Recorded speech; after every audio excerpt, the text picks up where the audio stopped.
Imagine you have worked your entire life. 40 years of alarm clocks, long commutes, overtime shifts, and weekends you never got back. You raised a family, paid your bills, kept the lights on, and now retirement is right around the corner. But when you sit down and look at the numbers honestly, something feels off. Your savings are there, but they are not what you pictured. The mortgage is mostly paid, but not quite. And every month, you find yourself doing the same math in your head, waiting for one number to appear. That Social Security check. Not as a bonus. Not as spending money for vacations. As the thing that makes the rest of it work. This is not a rare story. This is the retirement reality for tens of millions of Americans right now. And the question worth asking is not whether Social Security matters. The question is, how did one government program become the financial backbone of retirement for so many people who spent decades working and saving? That is exactly what we are going to answer today. For most people, retirement was supposed to look different. The plan was simple. Work hard, save money, maybe get a pension, collect Social Security on top of it, and coast into a comfortable life. But something happened along the way. The pensions disappeared. The savings got stretched. The costs went up. And what was supposed to be a supplement became the center of the plan. Understanding why that happened is the first step toward making sure your retirement does not depend entirely on one check. Let us start with what Social Security actually is for most households. According to the Social Security Administration, roughly 1 in 5 Americans receive some form of Social Security benefit. Among older retirees, it is often the largest single source of income they receive each month. For many households, it replaces somewhere around 40% of pre-retirement wages. For lower and middle income earners, that replacement rate can feel even higher in relative terms. The check is consistent. It arrives every month. It adjusts for inflation over time through something called a cost of living adjustment. And it does not go away if the stock market drops. For people who have spent their working lives in jobs without guaranteed benefits, that reliability is not just convenient, it is essential. But to understand why so many Americans depend on it so heavily, you have to go back and look at what replaced the old retirement system. For most of the 20th century, American workers in large companies and government jobs received pensions. A pension is a guaranteed monthly payment for life once you retire. You work 30 years, the company pays you a percentage of your salary for the rest of your life. Simple, predictable, and safe. At their peak, defined benefit pension plans covered roughly half of private sector workers in the United States. Today, that number has fallen dramatically. Private sector pension coverage has dropped to somewhere around 15% or less, depending on the industry. The rest of the workforce was handed a 401k and told to figure it out. That shift changed everything. A 401k is a powerful savings tool, but it is not a pension. It does not guarantee anything. You are responsible for contributing. You are responsible for investing. You are responsible for making the money last. And if life got in the way, as it so often does, the account reflects that too. For millions of workers who spent their peak earning years raising children, dealing with medical bills, or surviving layoffs, consistent retirement contributions were not always possible. By the time they looked up and retirement was close, the balance was lower than expected. And Social Security, that steady monthly check, became more important than ever.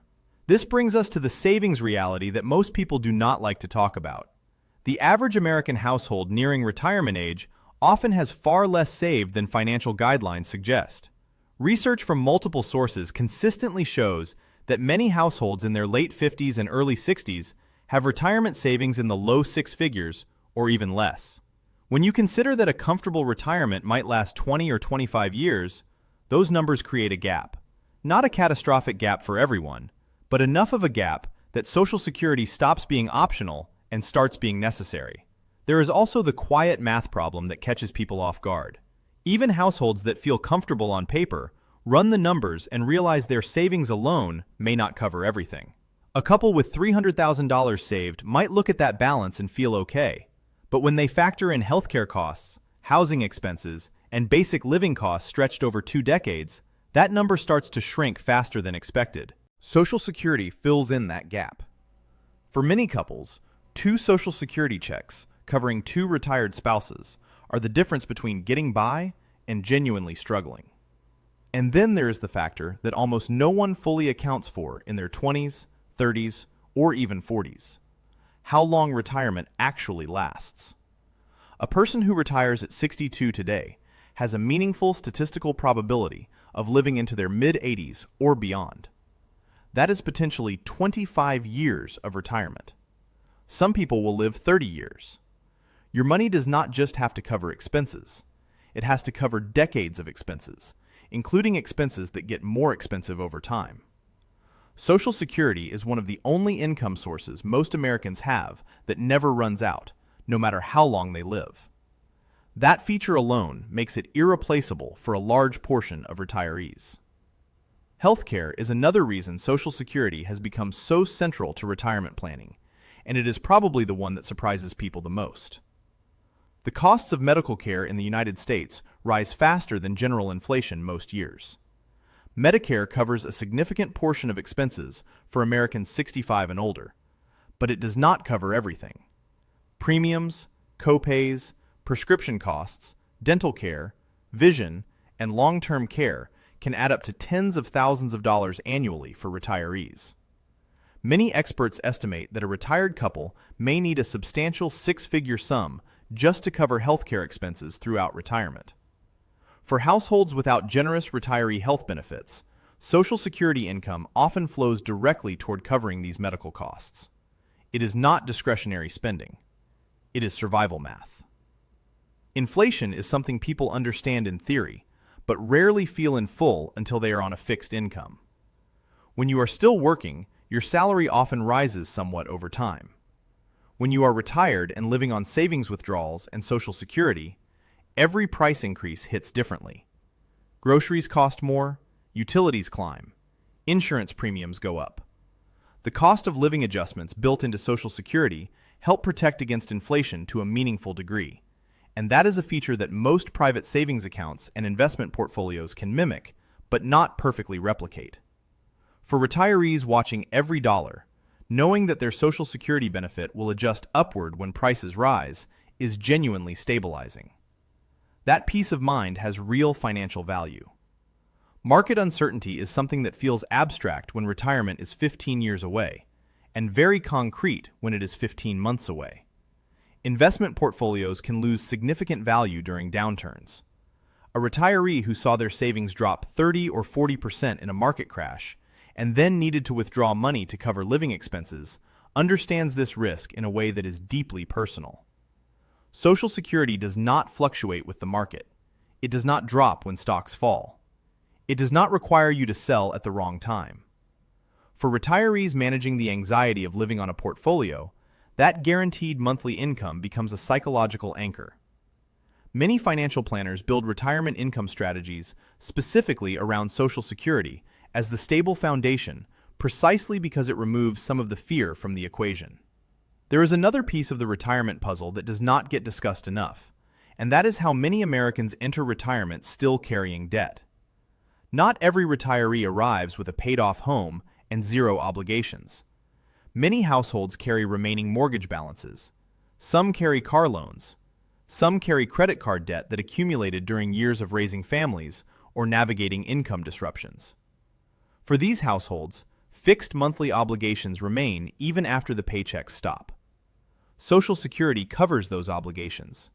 Without it, the math on fixed monthly debt payments simply does not work for many retirees.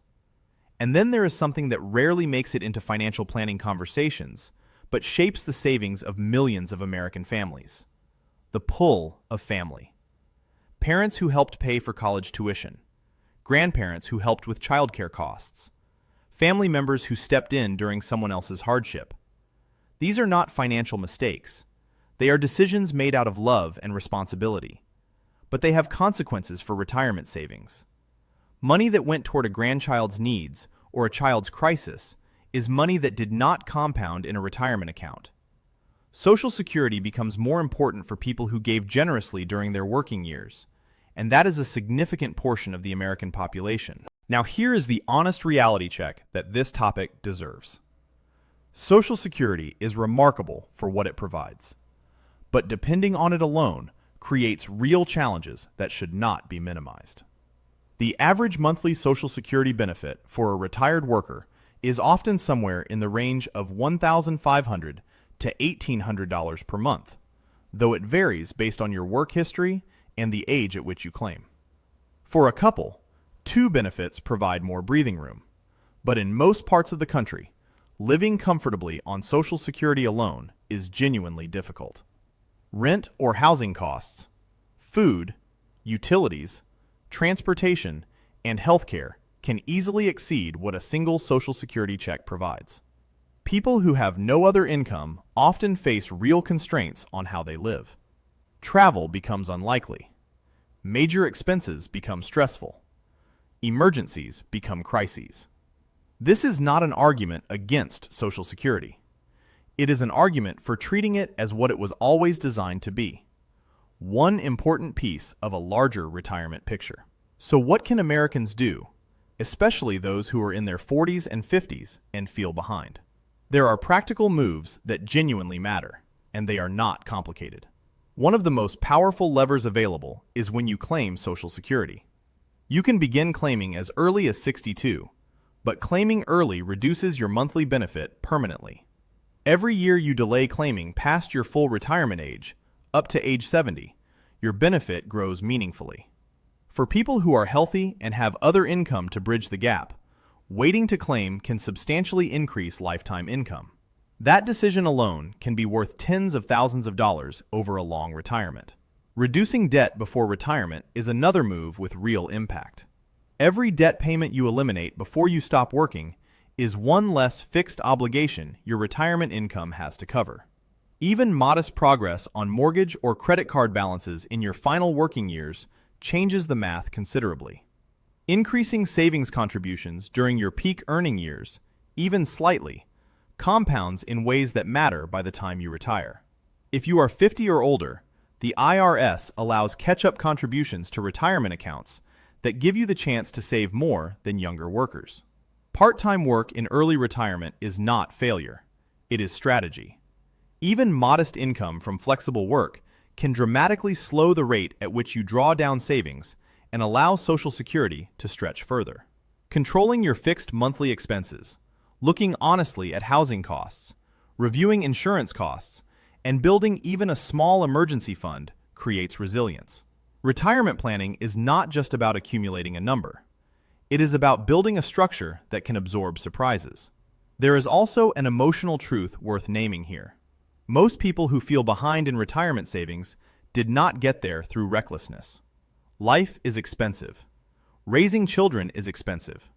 Medical emergencies are unpredictable. Job losses happen. Careers do not always go as planned. Many people genuinely believed there would be more time to save later, and then later arrived faster than expected. If that describes you or someone you love, the answer is not guilt. The answer is clarity. Understanding where you stand, what Social Security will actually provide, and what realistic steps you can take from here is more valuable than any amount of regret about the past. Social Security was never designed to be the entire retirement plan for most Americans. The architects of the program intended it as one layer of a three-layer system: personal savings, employer pensions, and Social Security working together. But as pensions faded, savings fell short, and costs rose, millions of Americans found themselves leaning on that one remaining layer more heavily than anyone anticipated. That is the real story behind the numbers. The people who build the strongest retirement futures are not always the ones who earned the most. They are the ones who understood the system early enough to make it work for them. They claimed at the right time. They paid down debt. They built a plan with realistic numbers. They did not leave everything to chance. If today opened your eyes to how Social Security actually works inside millions of American retirements and why building beyond it matters, then subscribe to Ken Invests. There is a lot more coming on Social Security strategy, retirement planning, and how to build genuine financial security in the years ahead. The information you have is the foundation everything else gets built on.